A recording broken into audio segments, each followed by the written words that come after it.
Arrigo Sacchi, Marcello Lippi, Giovanni Trapattoni, Fabio Capello, Carlo Ancelotti, Roberto Mancini. Ne bismo pogrešali kada bi ovom nizu dodali i ime Siniša Mihajlović. Istina, Miha nema riznicu trofeja kao pomenuti treneri, ni približno, ali je bez premca imao harizmu i uživao popularnost u Italiji kao svaki od njih, pa i više od nekih. Bio je jedan od onih trenera koje su u Italiji cenili i navijači i stručnjaci, čak i kada rezultati nisu bili savršeni. Posebno se cenio njegov temperament, iskrenost, otvoreni karakter i stil bez foliranja, što je u Italiji ostavljalo snažan utisak, pa su ga poštovali čak i protivnički navijači. Ovo je serijal o Mihi, ovo su svi životi Siniše Mihajlovića, ovo je poglavlje o zapaženoj trenerskoj karijeri u Italiji, tokom koje se ostvario i u ulozi selektora Srbije.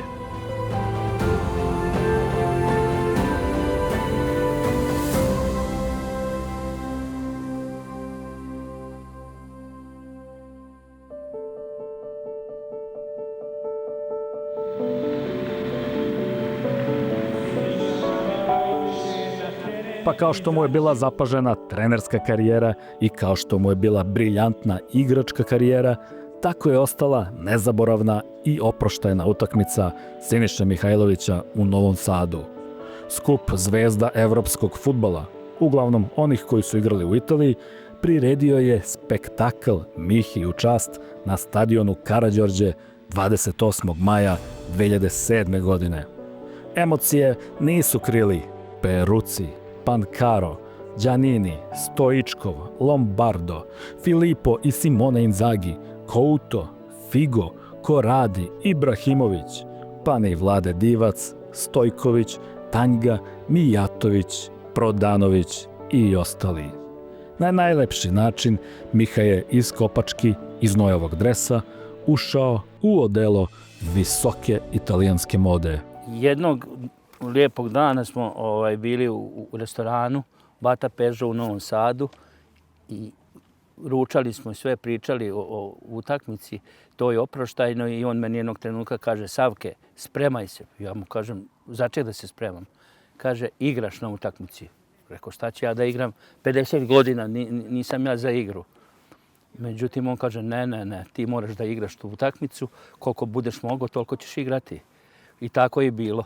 Kad je došlo vrijeme utakmice, u hotelu Park sa tim svim zvezdama, njegovim prijateljima koji su se odazvali tog dana, bio sam i ja prisutan, cijeli dan smo se družili i zaista to je jedno onako veliko zadovoljstvo i velika satisfakcija za možda čitav moj fudbalski vek koji sam proveo u fudbalu. To mi se vratilo na taj način. Pun stadion nije toliko bio kao tog dana.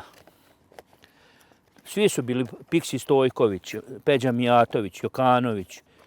Čekaj samo da nađem ambijent. Evo ga, vidi. Evo ga. I Divac, sad ćemo naći i njega, imam. Slikali smo se, vidiš, pun stadion. Evo tu sam. Ja, ovo na klupi smo. Evo, Jokan, Maras, Divac, Maza Vasilijević, Vujačić, Puda, Belodedić, evo vidiš, Mile. Evo vidite, pogledajte tog ambijenta. Pun stadion, ne možeš kutija šibica, evo ga. Imam sliku i sa Divcem, evo. Ja i Divac. On je bio na ručku taj dan kod mene u restoranu. Evo Vlade. Mile Belodedić, evo ja i Šele. Šestić. I puna tribina. I pune tribine, evo viš. Bilo 47 sam, ja. Bio klinac. Mihajlović, čuveni semafor iz onog vremena. 2-2, Augenthaler, Kroos. Ovo je Lazio. Evo, ovo ti je slika protiv Zvezde. Znači, nema, grickaš nokte, nema šansa, samo nemoj da uđemo. I to prva godina i odmah osvojiš nešto mnogo bitno. Osvojiš posljednji taj Copa delle Coppe se zvala, kup pobednika kupova u Birminghamu. Dolazak i u Inter i sve. Ne mogu da vjerujem da imaš i ovo. čuveni ćevapi. Da, ovo je Zagreb kad je on bio.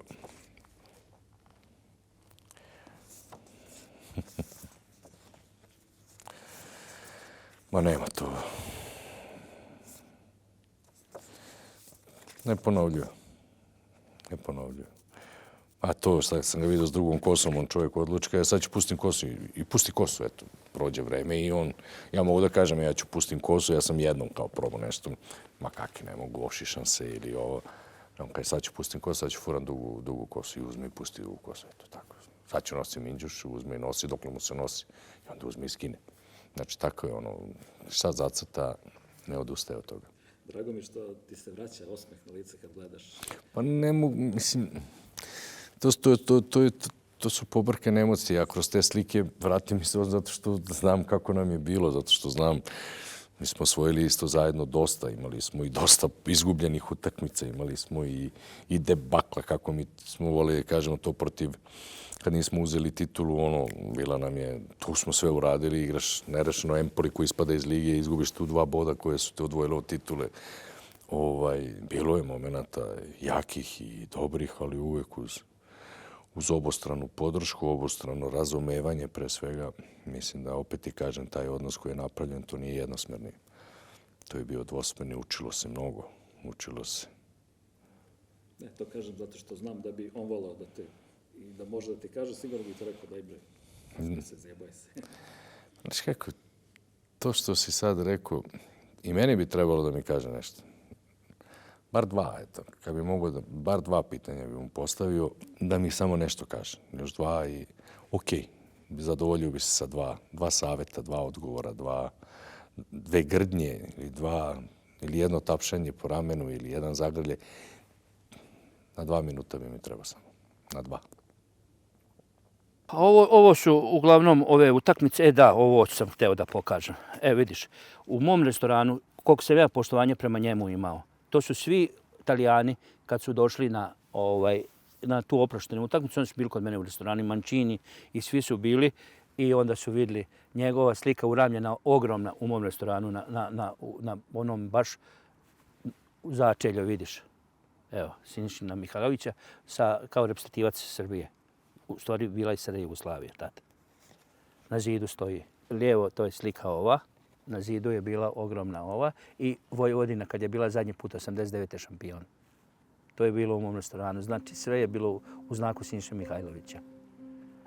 Bolonja, Catania, Fiorentina, reprezentacija Srbije, Sampdoria, Milan, Torino, opet Bolonja.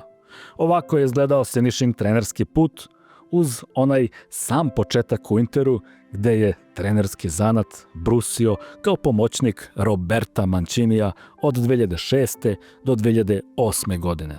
Sì, Sinisa è diventato un grande allenatore, voluto da tutti i suoi giocatori, voluto bene, perché, ripeto, era una persona vera, credibile. Allora, le sue squadre avevano la sua impronta e le sue squadre rappresentavano il suo carattere. Lui non accettava che la sua squadra non avesse personalità, carattere. Gli poteva mancare qualsiasi altre cose, però no che la squadra non si presentasse e fece una partita come de grande personalità. E credo che ha saputo trasmettere le sue idee e le sue squadre sempre erano squadre molto preparate. Trenerska karijera fenomenalna. Gde god je bio, izašao je uzdignute glave, završio uzdignute glave, napravio dobre rezultate i Sampi i Catania, sećam se. Pa on je zaslužen, na primjer, jedan od indirektnih što smo mi, na primjer, prošli Chelsea, jer između 2 utakmice nas je dobila Catania tamo. Dobila nas je Catania, mi smo išli na revanš gde je bio ozbiljan haos u slačionici, gde smo se imali lepe sastanke, dovatili, stavili jedan ispred drugog i odigrali jednu perfektnu utakmicu u Londonu, izbacili Chelsea koji je u tom momentu mogao isto da dođe do kraja Lige šampiona sa ekipom koju ima. I mislim da njegova karijera je sad ipak je on imao 52-3 godine. Njegova karijera je tad, pre 2 godine, koliko je već prošlo, trebala je da krene već da to bude ono, da tako kažem, neki sam, iako je i tada bio u vrhu, ali sad bi se dešavale neki trofeji veliki, neki veliki klubovi i po Italiji, iako je u Italiji već bio u velikim klubama, ali i po Engleskoj i stvari što su se već interesovali. I zato mi je to je jedan žal, pre svega što nije tu, a posle toga jedan žal zato što je imao sve predispozicije da on bude neki, ne znam, Sir Ferguson ili ovi današnji Ancelotti, jer je bio mnogo poštovan i cenjen u fudbalskom svetu, ne samo u Italiji. Tako da, ali eto, nažalost. Dentro e fuori dal campo lui era una persona che univa tutti e credo che la sua voglia sempre di che tutto vada per il verso giusto, di lavorare bene, di sicuro lui ci ha lasciato questo. La sua grande personalità e l'essere un uomo vero che nel calcio non è semplice trovare, lui lo era e credo che la cosa più bella ci ha lasciato la sua umanità. Per me personalmente i valori umani sono più importanti, al di là di tutto quello che uno possa fare dentro il campo. E di lui sempre mi ricorderò questa cosa qui e i suoi valori umani che ha saputo trasmettere ovunque lui sia andato. Zadnje što je bilo, to isto neću zaboraviti, kad smo bili u Bolonji i sad 2-3 dana pred put mi radimo svi lečničke preglede. Prvo igrači, pa onda staf. I sad krećemo mi za Madonu di Campiglio, da nam je bio kamp. I mi smo uradili te sve lekarske, krv, EKG, sve moguće pod pritiskom. I uglavnom, ali će nam doneti rezultate u Madonu. I sve kad smo mi došli u Madonu, a uglavnom mi kad smo na tim pripremama onda malo izmišljamo što se tiče jela, pića. To je onda gozba prava, pošto mi, pogotovo on je volio da izmišlja. Gdje sam ga jako lepo pratio, pošto on tu znao jako lepo naruči. Sve kad smo došli tamo, mene zove doktor na stranu da mi nešto kaže. Kao Miro, možda porazgovaramo. Rekao, što porazgovaramo? Pa kao, u vezi tvojih nalaza. Rekao, dobro. Kad je on počeo čovjek da mi priča, od holesterola do srca, do ovoga, ja gledam. Ja se kažem, dobro, doktore, što radim? Ja kažem, ja se ne osjećam tako. Kaže, pa dobro, to ti što se ne osjećaš, ali nalazi su takve. Pa ja kažem, dobro, šta radimo? Koji je način da to rešimo? Kao prvo, moraš da ideš na striktu dijetu, da paziš šta jedeš, da piješ. Ja kažem, srčka, moraš šta da jedem bio. Ja kažem, ništa, vino, čaša, ne, kao, ne, molim te, kao, sve lagano, fino, salatice, ono. Pazi, ja ne razmišljam normalno. Što ću sad, dijete, idem da se lečim, tako? I sad mi naveče, ručak, večera, tu se jede, tu se naručiva, da sad ne nabrajam. A ja stalno neke salatice, kisela voda, ne mogu ni kolač, ne mogu ništa, sve to što volim. Mislim, oni jedu, ne znam, od ribe do koje kakvih stejkova, do gluposti da ne nabrajam, piju najbolja vina, ja pijem kiselu vodi. Sve ja gledam, što oni toliko jedu, njih 4-5, koliko nas ima u stafu. I onda, nakon 2 dana, dolazi Marko Di Vaio. Sjeda s nama za stol, on je direktor tamo bio. Sad on vidi da ja jedem ove lagane te neke gluposti što imaju tamo. Malo pastice, malo ne puno. Sve gledam njih, sve mi je krivo. I meni Marko kaže, Miro, pa zašto ne jedeš ti? I onako ljud, ja ga Marko, pusti me, kao, ne mogu, doktor mi je rekao. I kako sam ja počeo njemu da objašnjam da imam problem, a on nije mogao da izdrži od smeha. On je puknuo, znate ono kad u školi ne smije da se smijete, kad ne daje učiteljica, a ti hoćeš da smiješ. I ja onda shvatim da me namesti s doktorom. I ja se samo okrenem prema doktoru, a doktor već beži kroz hodnik iz restorana. I ja za njim. On beže na jednu stranu, doktor beži na drugu stranu i onda shvatim da su me namestile. To je bio smeh, mislim. Ali to, mislim, namješto sam ja njega, a sad je pričao o meni. Tako da bilo je tu svega, ali to su sve neke stvari što su činile život da ti prođe veselije, bolje. To je nešto što te povezuje, nešto što ti... To ne možeš da uradiš svakome, tako? Bio sam u kontaktu sa njim. Zadnji naš razgovor je bio moj 50. rođendan. I sad moja supruga hoće meni neko kao iznenađenje. Međutim, ona to htjela napraviti nešto veliko. Ma ne zanima mene, šta će to meni...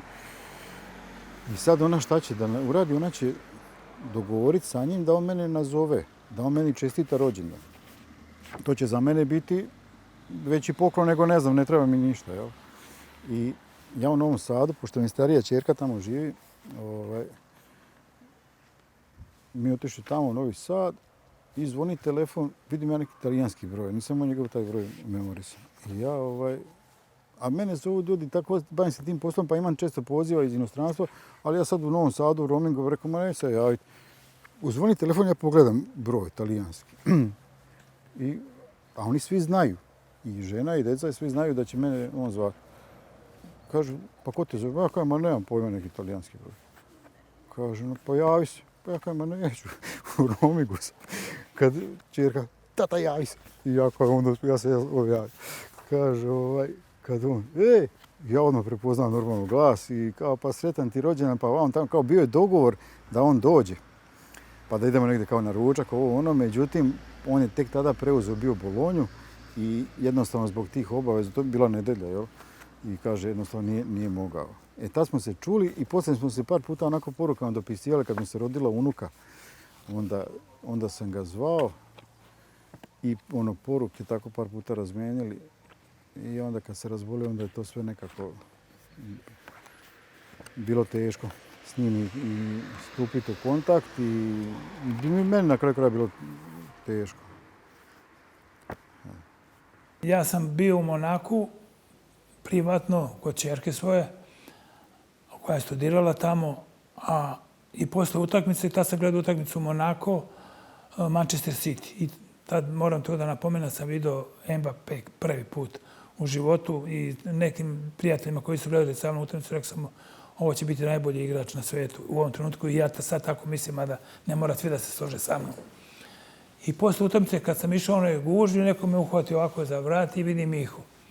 Miha je došao iz Milana da posmatra tu utakmicu. Eto, to mi je zadnji susret bio sa njim. Kasnije kad smo radili kao treneri, ja sam uvijek rekao što mislim. Mislim da mu je to najbitnije. Mislim da ovo nije dobro da uradiš.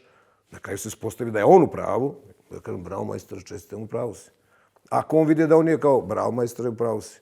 Znači, uvijek je to bitno za jedan normalan odnos. Ipak je on meni tamo bio šef. Ipak je on bio prvi trener koji se pita i koji odgovara. A ja sam bio prvi pomoćnik. Ali mislim da je u tom odnosu veoma bitno da uvijek kažeš ono što misliš. Jer tad mu najviše pomažeš. Sad, nekad on to ne voli da čuje. A onda kad prespava, onda shvati i kaže, pa više upravo je. Ja sam to mogu da mu kažem i tu je bio, pod navodnim znacima, naše svađe. Sve mu kažem i to. Nekad i na grublji način, kao i o meni, a nekad na manje grubi, na fin način. Ali na kraju se uvijek završi fino, ono što je najbitnije od svega. Mislim da je to veličina tog našeg odnosa koji smo imali od početka. Znači da možemo uvek i u svakom trenutku sve da kažemo jedan drugome. Svidjelo se to tebi ili ne? Ja to mislim tako. Ti me ubedi da to nije tako, da je drugačije. Dosta toga sam video dolazeći kod njega i svidao mi se način na koji je spremao utakmice, svidao mi se način na koji je spremao te neke motivacione videe, način na koji je budio. Naravno, pričao sam sa Nenadom Sakićem, Saki ga je pratio dosta. Pa mi igramo karte, igramo belu, pa kad izgubi, to je katastrofa. On bi igrao do preko sutra samo da on na kraju bude pobjednik. Toga najviše bilo kad nešto igraš. A ja sam znao da je on takav. Onda je to... Onda on zna da ja namjerno neću. Onda tu počne pod navodnim znacima vređanje, ono kao ne mogu, ne da mislim. Ali u principu ja u bilijar s njim nisam mogao da igram zato što je on tu stvarno igrao dobro. Ali, znate kako, ne pobjedi uvijek bolje. Tako da sam ja svoje pobjede morao da materializujem na neki način. Jer kako igraš pa 1-1, izgubiš, ja dobijem jedan ručak pa izgubim drugi, onda sam na 0. Ovako idemo na ručak, pa sljedeći ću ja platiti, nije problem. I ja sam se nadograđivao kroz njega. u jednom momentu dođeš da vidiš šta, ne mogu ja da kopiram Mihu i ne mogu da kopiram nikoga, znam šta ja hoću, ali neki segmenti, neke faze, neki mali detalji koji tokom, ako ih ponavljaš, postanu veliki detalji, tako da sam od njega dosta toga uzeo i dosta mi se svideo to, neke stvari, ja nismo ovdje sad pričamo o taktici. I inače, do 12 sati ujutru ne pite ga ništa, ni o mene, ni ja njega ne pričamo. I u Bolonji smo živjeli jedan period skupa. Mi se ujutru dignemo, zna se kad se dižemo. Mi smo najmanje sat i po vremena pred početak treninga smo mi prvi. A kad imamo mi trening, kad trčimo, onda smo dolazili po 2,5 sata ranije. Ne znam, trening u 11, mi smo već u 8 sati, pola 8 i krećemo na sportski centar. Ali tu niko s nikim ne priča. Mi se vozimo 20 minuta auto, niko. Mi se oblačimo, trčimo, niko s nikim ne priča. Znam ja da je on takav, ja sam manje takav, ali znam da je toga što ne izgleda da ga opterećam s nekom pričam, niti ja njega, niti mene.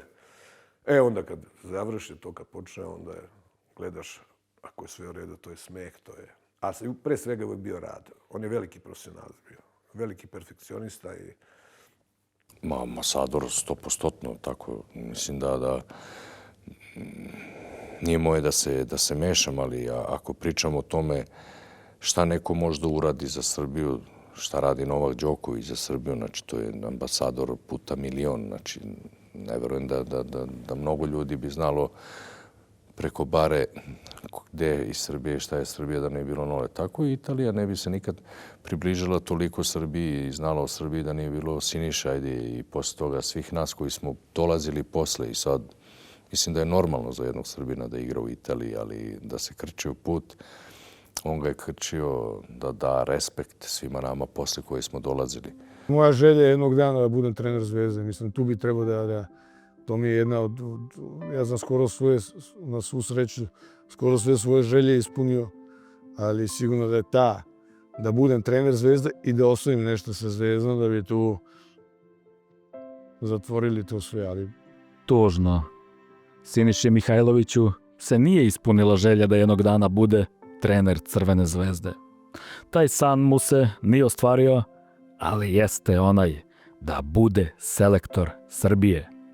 Pamtimo 2012. i 2013. godinu kada je Miha usred ogromne popularnosti u Italiji predvodio reprezentaciju Srbije.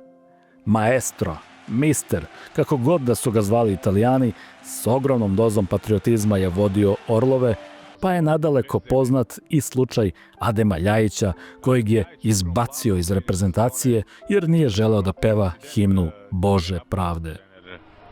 Fiorentine Delio Rossi. Vidjet ćemo šta će biti s Ademom Ljajićem koji je dakle u sastavu od starta. A prvo i himna Srbije.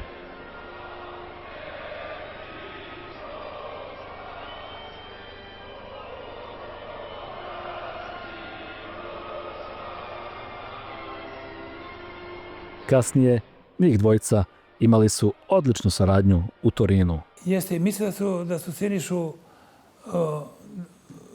voleli igrači, ali on je bio takav da ono što je on zamislio, teško ko je mogao da mu uđe ili da mu promeni neko svoje mišljenje. Pa da bili to i veliki igrači sa velikim imenima, ako on smatrao da ne treba da igra, on taj nije igrao. On je uvek uzimao odgovornost na sebe. Sećam se kad sam se ja oprostio u Novom Sadu, on kaže, ajde bre, debeli smršaj, da te pozovem da napravimo oproštenu utakmicu, ne verujem da će Tiku pozvati da ti napravi oproštenu utakmicu. Eto, to je taj odnos bio. Onda sam rekao, aj smršaću. Sam smršao za mjesec dana i na prvom treningu mi ode list, jer sam ja došao uredno na javljanje i na prvom treningu mi ode list. Nisam već bio aktivan dosta dugo, sigurno 5 mjeseci. Ali to je to njegovo, ajde mali debeli smršaj, pa da te pozovem jer te niko neće pozvati da se oprostiš od reprezentacije. Znam ja. I tako je bilo. On me pozvao i napravili smo u Novom Sadu. Mislim, šteta što nije bio Marakana, ali opet sam zahvalan i Novom Sadu i Mihi i Savezu što je organizovao. U tom momentu je bilo tako da opet mu hvala I na tome, sad si mi ti izvukao, nismo pričali o tome, ni sa kim nisam pričao. Sad si ti izvukao iz mene da eto, tako je bilo 100% tako. U novinama prije nego što je postao selektor Srbije, pa je izašlo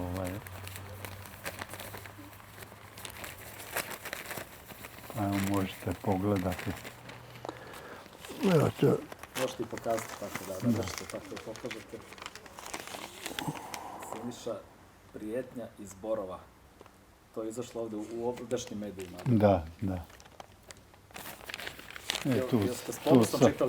I tu sad ima moje izjave i Patkovićeve, i Lazićeve, tako. Ja imam jako puno tih sportskih slika, uspomena, pisanja i ono.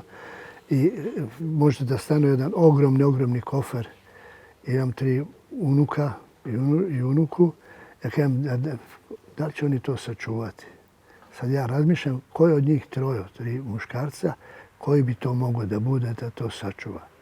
I to su fine uspomene. I meni su uvijek drage. Kaže, ne živi se od uspomena. Fino je vidjeti nešto.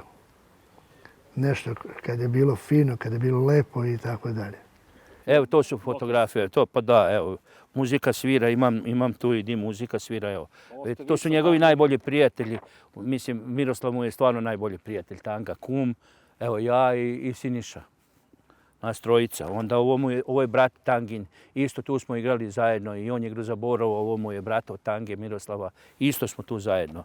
Onda imam, evo ga, vidite ovo, evo ovo je najbolje primjer, evo, to je društvo harmonikaš iza nas, znači Siniša, meni su stavili svi tu bijelu onu maramicu, salvetu oko ruke kao kapitenu, znaš, i tu sam im kapiten, na muzici, evo, vidiš. Tako da, veliko društvo bilo, 40, pa evo vidiš. Znači, druženje i van terena i van svega. To je u mom restoranu. Kraj out linije i trenerske klupe, gospodin u odelu, šmeker u trenerci. A van stadiona, sve to s dodatnim elementom, pravi veseljak. Voleo je društvo Miha, voleo je dobru hranu, dobro vino, a čuvena je i anegdota koju je Zlatan Ibrahimović svojevremeno ispričao. Najbolji ajvar pravi Sinišina majka Viktorija, uvek je morao da mi donese teglo ili 2. Istakao je Ibra na Mihinom oproštaju od igračke karijere u Novom Sadu. I baš Mihin odnos sa Zlatanom Ibrahimovićem je posebna priča. Tokom igračke karijere najpre su bili ljuti rivali, čak i neprijatelji, s nadaleko poznatim sukobom, dok je jedan igrao za Inter, a drugi za Juventus. A onda bratski odnosi u Interu i nadalje svaki dan. Balkanci, pa nije ni čudo što su sličnog temperamenta i obojca s neverovatnom popularnošću u Italiji. Tako je pre par godina nastao možda i najbolji San Remo u istoriji ovog muzičkog festivala. Uveličili su ga upravo Miha i Ibra. On je volio Ljubo Aličića jako. Volio ono Cigarin sam mal najveći, 3 poljubca hoću ja. Šta je znam, bilo tu još. Znao je on sve te pesme. On je uvijek imao onaj, kako se kaže, u autu sve s narodnom muzikom i to ima 2 miliona pesama. Voze se Porsche i udara narodna muzika, sve zvoni, tako da, pa vidite i ovi naši momci, ovaj Dončić i ovi svi, nema tu veselja, jer tako da sam veselio, ne znam, tamo neko sad da ne imenem. Stao nije znao ni jednu pesmu na pamet, koji narodnjaci. Koji narodnjaci. Pored mene je naučio jedno 50 pesama. Daj onu, pošto ja sam džuboh što se tiče toga. Ali voleo je da čuje, imao je svojih par. Daj onu, dok se ne sjetim, ja kajem koju, od kad do tad, gde smo bili, šta je bilo, kako. I onda dođemo do toga. Voleo je da čuje. Sada je znao reči, nije znao reči, evo ja ti kažem, 100% nije znao reči. Ako je znao i jednu pesmu, evo, super. Ali je voleo da čuje, ponosan ju i bio na naše korene, na našu muziku, na kafanu, uvijek je volao dobro da pojede, super da kvalitetno onako, sa kvalitetom i da popije, uvijek imao meru, volao je da posluša i to je to, nije nikad pretjerivao. Mi smo se najviše družili, ja normalno s njim kad god sam došao, to je bio Mancini.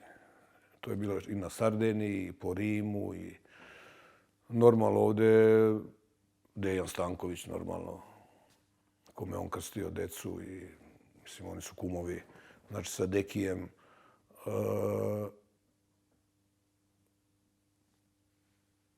ko je tu još? On je jako dobar odnos imao sa Ibrahimovićem, iako su se u početku tog druženja, to je bio rat na terenu, a posle toga su postali veliki prijatelji. Mislim, sad tu ima mnogo imena, ne bi volio da nekog izostavim, ali uglavnom on se družio sa tim Markolinom do zadnjeg dana, s kojim je igrao nekad u Laciju. Tog Vjeru, kako se zove Bobo Vjeri, s njim je igrao i u Laciju i kasnije mislim u Interu. Znam da je ovoga Brazilca koji je sad dotakao dno, Adriana, toga je savjetovao svakodnevno tada da ne radi to što radi.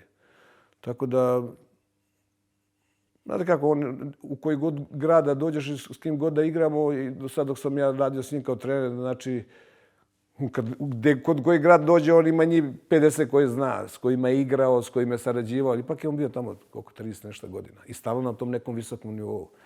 Tako da teško je, ne vidim nekoga koga bi mogao da izostavim, a da on nije bio dobar. Ne znam, s ovim političarima on je bio sa svima dobar. Evo, Đorđe Meloni došla je tamo i kući i vamo i tamo. Mislim, to šta pričam više. Za Berlusconija da ne pričam. Iako i on se s Berlusconijom svađao svake nedelje 3 puta. To je strašno bilo. Ja nisam mogu da verujem. Normalno da se iza čovjeku priče. Ma šta će on da mi sastavlja, tim ne može. I stvarno je tako bilo. Ma kak, pa ne može, kaže. Neka me smeni. I tako se desilo. Kaj mu ovaj će nas oterati. Ma kaže, nek to stera, nije problem, kaže. Ali da mi on sastavlja, tim neće. I tako je bilo. No, lui gli piaceva mangiare bene, questo sì, però noi come argentini le facevamo mangiare la carne, le grigliate che facevamo qui ad Appiano e che a lui piacevano tantissimo. Io mi ricordo che tanti compagni, finito l'allenamento, si mettevano lì sulla griglia a fare la carne e Sinisa aspettava il momento per poter andare alla griglia a prendere il suo pezzo di carne. I normalno da je on to nosio domaće stvari. Pa jednom sam ja isto tako, kad smo bili u Milanu, ja dono ajvara na sportski centar Milanello. I za večeru nam dođe Berlusconi. I kako smo mi tu jeli, on uzeo da proba. Šta je ovo? Kao ajvar. I sad, ja sam taj dan otišao kući za Srbiju. Zove Ziniča, kaže, on mene zove Srbine. Srbine. A mene zove Srbine zato što smo mi došli iz Hrvatske i mi pričali jekavicu. U stvari, Vukovar priča čista jekavica, a Vinkovci i jekavica. I sad, a ja sad normalno odrastao tamo priču jekavicu. Onda smo ovdje svi zafrkali kakav si ti Srbin priča stalno jekavicu. A onda me zafrkao Srbine. Srbine, kaže, daj nađi onog ajvara još, kaže, tražio mi Berlusconi da mu donesemo ajvar. Kaže, gdje sad da nađem? Ja kažem, ono su bile zadnje teglice. Onda smo išli tu na salaš jedan kod neke žene da pravi ajvar. Pa smo mu unosili, pa to je bilo strašno. Tako da ajvar je naš, da tako kažem, izvozni proizvod u Italiji broj 1. Ma nije samo ajvar. Ja sam nosio, recimo kad sam bio ovdje, sad kad smo bili u Bolonji, onda sam, kad dođemo ovdje autom, pošto nije bilo, u vreme korone nije bilo ovih aviona, kako pa moj auto je bio pun stalno. To je bilo, znači, od ovih suhomesnatih proizvoda, pa onda pečenje, jagnjetina, kako se zove koji kakvi gulaš i pasulji, to se sve lepo zamrzne u gepek i za Italiju. I onda taj jedan dan jedemo dok ne puknemo. Tako je bilo. Jedinstven po mnogo čemu. Takav je bio Siniša Mihajlović. Pobedio je mnoge utakmice u igračkoj i trenerskoj karijeri, međutim, onu najvažniju životnu utakmicu nije uspeo da pobedi. U narednoj, posljednjoj epizodi serijala Svi životi Siniše Mihajlovića gledajte dirljivu priču kako je Miha saznao za bolest, kako se borio s opakom leukemijom kako nas je, nažalost, napustio za sva vremena.